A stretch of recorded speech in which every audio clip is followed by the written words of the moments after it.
a member of this church for two decades. He was married by this reverend. His children were baptized in this church. It's not that he happened to walk into a room and Reverend Wright was there. He's been a member of this church, a member of Reverend Wright's flock for 20 years.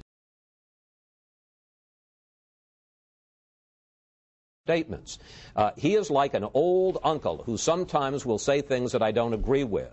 And I suspect there are some of the people in this room who have heard relatives say some things that they don't agree with. An old uncle, he says. Senator, he only rejected these statements after these tapes became public. Well, Chris, again, we can spend all morning talking about this. The American public are watching their foreclosure rates climb.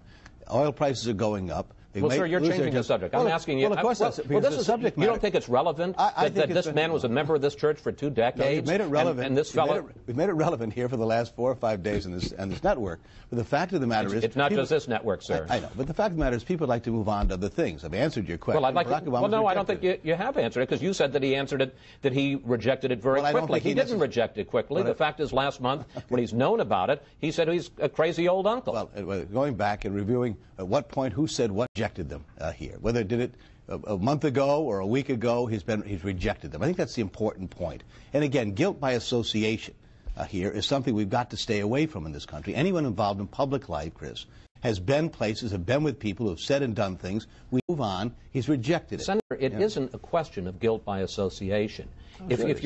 Forgive me, if you read Barack Obama's book, Dreams from My Father, he talks about what a huge role Reverend Wright played in his deciding, his affirmation of his identity as an African American. He's been a member of this church for two decades. He was married by this reverend. His children were baptized in this church. It's not that he happened to walk into a room and Reverend Wright was there. He's been a member of this church, a member of Reverend Wright's flock for 20 years.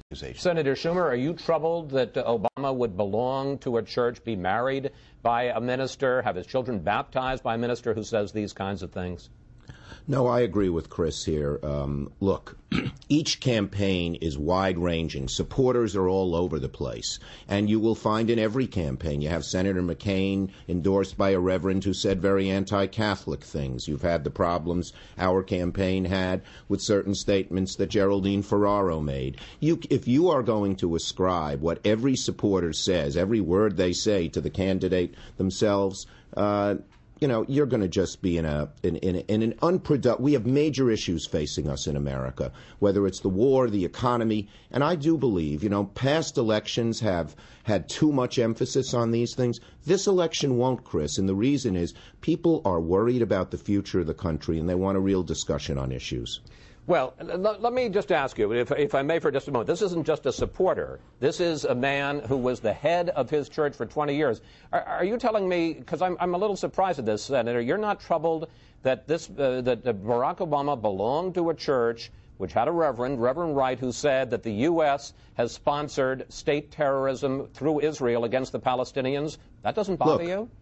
I know Barack's views on Israel, and I think they're very strong. I mean, as you know,